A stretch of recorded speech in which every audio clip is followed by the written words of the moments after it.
তো guys, welcome back to my channel Preeti Bangali রান্নাঘরে সবাইকে স্বাগতম। তো আমি আপনাদের সাথে এখন একটা রেসিপি শেয়ার করব। রেসিপিটা হলো ময়দা আর দুধ দিয়ে একটা সন্দেশ, মিষ্টি সন্দেশ। তো আমি ময়দাটি এখন ভেজে নিচ্ছি ভালোভাবে, একটা কড়াইয়ের মধ্যে ভালোভাবে ভেজে নিচ্ছি, কারণ ময়দা ভাজলে ময়দার মধ্যে একটা ভালো ঘ্রাণ আসে, সেই জন্য আমি ভেজে নিচ্ছি।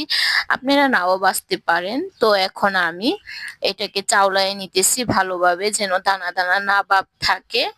দানা ভাব থাকলে হয়তো বা খেতে ভালো লাগবে না, সেজন্য আমি এটাকে চালায় নিতেছি।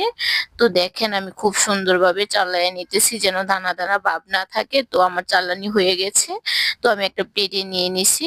তো এখন আমি আরেকটা কড়াই বসিয়ে নিলাম, তার মধ্যে এখন আমি শিরা করে নিব। তো আমি পরিমাণ মতো পানি দিয়ে দিলাম 1 মগ, আর 1 মগ চিনি দিয়ে দিয়েছি পরিমাণ মতো। তো আমি এখন ভালোভাবে এটাকে শিরা করে নিব নাড়াইয়া। দেখেন আমি খুব সুন্দর নাড়াইতেছি যেন এটা তলাতে না লেগে যায়, যেন এটা কালারটা চেঞ্জ না হয়। তো আমার শিরা হয়ে গেছে। এর মধ্যে এখন আমি 1 কাপ গুঁড়ো দুধ দিয়ে দিছি। দেখেন খুব সুন্দরভাবে নাড়াইতেছি যেন একসাথে জমাট না বেঁধে যায়। তো আমি এখন ময়দাগুলো দিয়ে দিছি, ভালোভাবে নাড়াইতেছি, কারণ এটা নাড়াইতে হবে। তো আমি এখন চুলাটা অফ রাখছি। তো এর মধ্যে এখন দিয়ে দিলাম বাটার, কারণ ঘি আর বাটার আর ডালডা এগুলা দিলেই ভালো হয়, কিন্তু আপনারা বলেও এটার মধ্যে তেল ইউজ করবেন না। তো আমার এখন হয়ে গেছে। আমি এখন এটি 3টা বাটিতে নিয়ে নিলাম।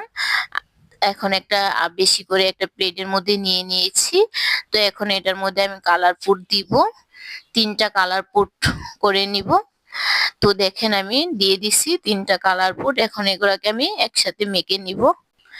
তো আমার ভিডিও আর আমার রেসিপি যদি আপনাদের কাছে ভালো লাগে, অবশ্যই আমাকে লাইক, কমেন্ট ও সাবস্ক্রাইব করে দিবেন।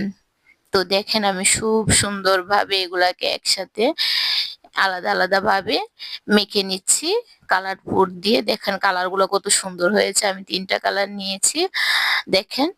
তো আমার সবকটা মিলিয়ে 4টা কালার হয়ে গেছে।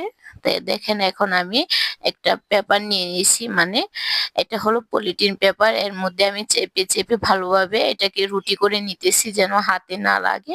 তো দেখেন আমার রুটি হয়ে গেছে। এখন আমি এর মধ্যে আরেকটা রোল করে নিয়েছি, রোল করে এটার মধ্যে দিয়ে দিলাম রুটিটার মধ্যে। এখন এটাকে আমি একসাথে রোল করে নিব ভালোভাবে।